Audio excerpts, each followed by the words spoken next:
You're listening to Cloud Security Reinvented, a podcast for security leaders with a focus on the cloud. Learn best practices from fellow security professionals and how they disconnect from it all at the end of the day. Cloud Security Reinvented.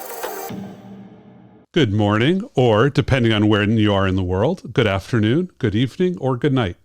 Welcome to Cloud Security Reinvented. I'm your host, Andy Ellis.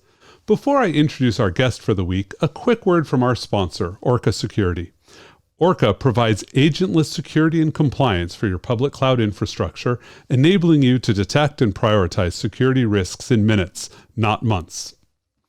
Thank you, Orca. I'm here with Jonathan Jaffe, CISO of Lemonade. Welcome, Jonathan. Hey, Andy. How's it going? Fantastic. Thanks for joining us today.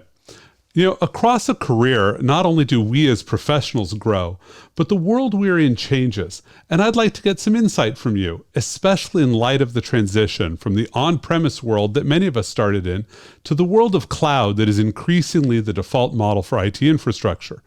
But to give us some context, would you share with the audience a little bit about your personal career journey? Where did you come from?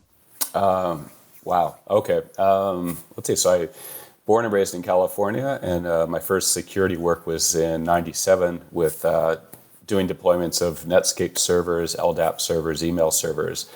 And then from that point on, I did about 20 years of identity and access management consulting, most recently with PricewaterhouseCoopers.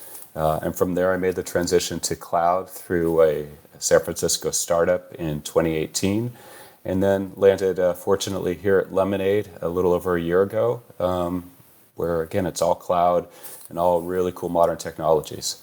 I have to say, if I was going to pick a company just based on the name of the company, Lemonade might win, that being one of my favorite beverages. But what does Lemonade do for our audience members who haven't been introduced to it yet? We're a full-service consumer insurance company, so we sell basic consumer insurance products, primarily in the United States, and we're expanding in Europe. We're currently in 3 countries in Europe. Very cool. So let's get into the meat of it. How has your world of security changed as the cloud has become more prevalent? It's gotten more fun, and I mean that. It really is. Cloud has made going from standing in data centers late at night and plugging in cables to now working with really cool technologies that are changing regularly much more fun.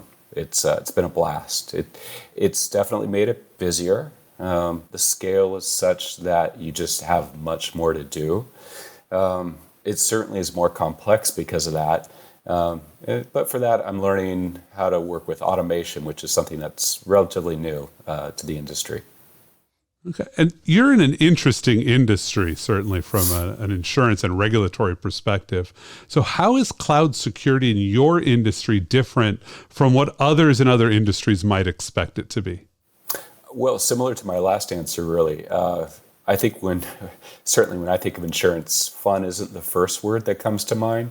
It probably isn't in the top 10 list. And yet working in cloud and insurance really has been a blast.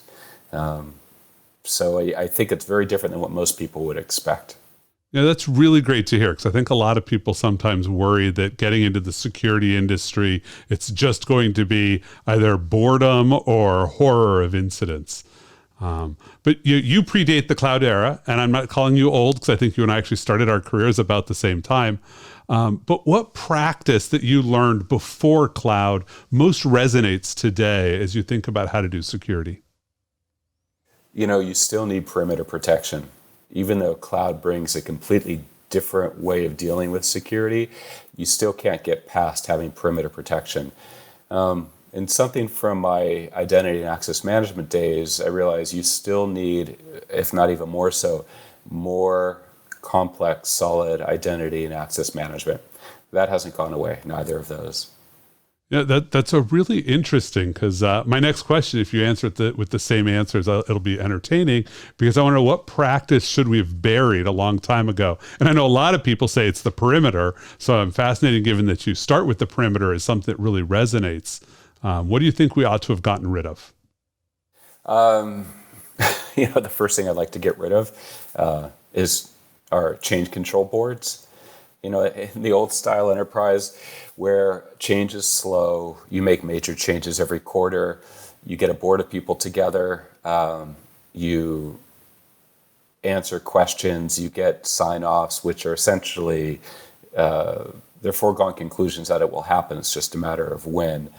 You may as well get rid of change control boards. What you really should be doing is writing all of your changes in code, having your code reviewed by knowledgeable people, not by groups of people who are managerial stakeholders, but rather people who know what the impact is going to be. And you should roll those out in a test environment and then roll it out into production. Right. So you really don't want to get rid of the value that the change control board provided. You just want to systematize it and make sure that you always know what you need to do to succeed and what every change will and won't do. I like that. That's a great way to look at it. For you, what has been that biggest surprise or maybe opportunity for growth because people haven't adjusted to it yet as we've really moved to the cloud era? Automation.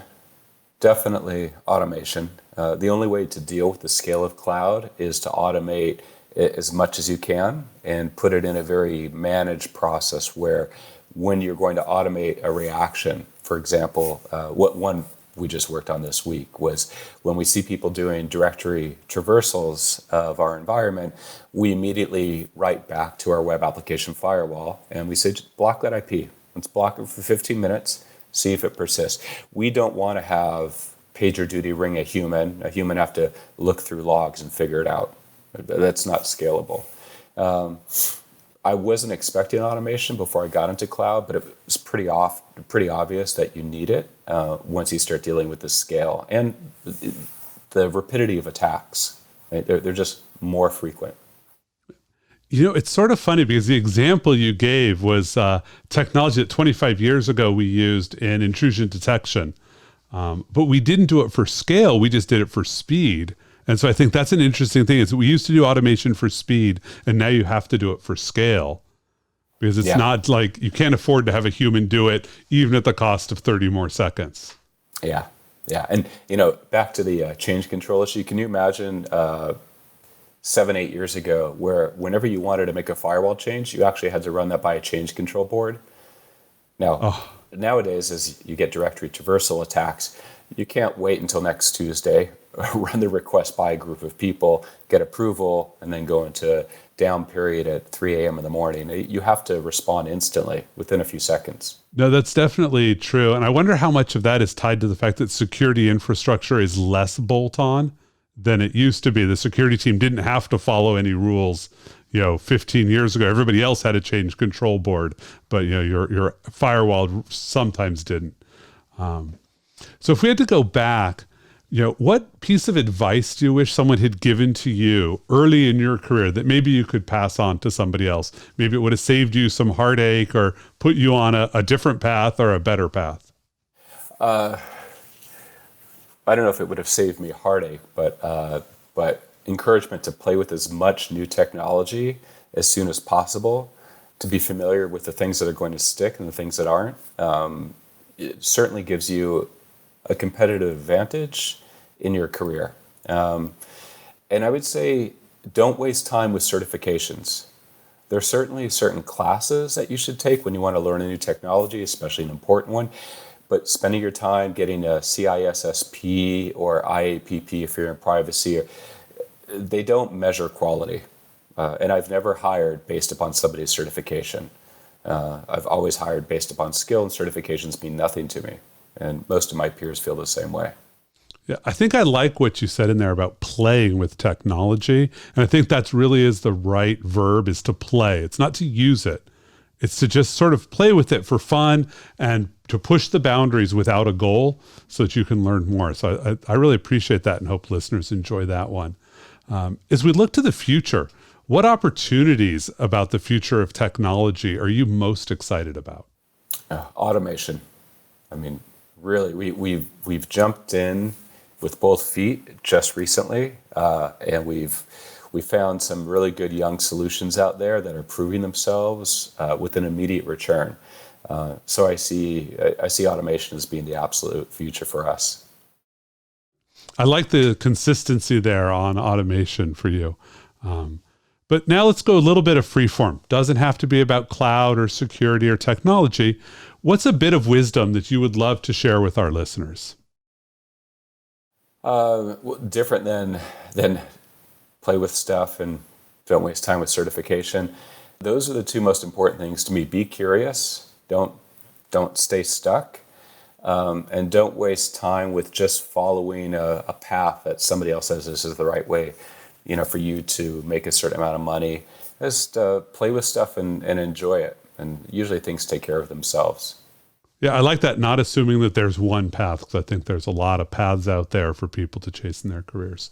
Well, thank you, Jonathan. I really appreciate you taking the time to join us today. Thank you, Andy. I'm Andy Ellis. This has been Cloud Security Reinvented. Catch us on all of your favorite podcasting platforms, and we'll see you next week. Thank you for checking out this episode of Cloud Security Reinvented, brought to you by Orca Security. Orca Security detects and prioritizes cloud security risks for AWS, Microsoft Azure, and Google Cloud without the gaps in coverage, alert fatigue, and operational costs of agents. Please follow Cloud Security Reinvented wherever you listen to your favorite podcasts, or visit orca.security/podcast to get immediate access to all of the latest episodes.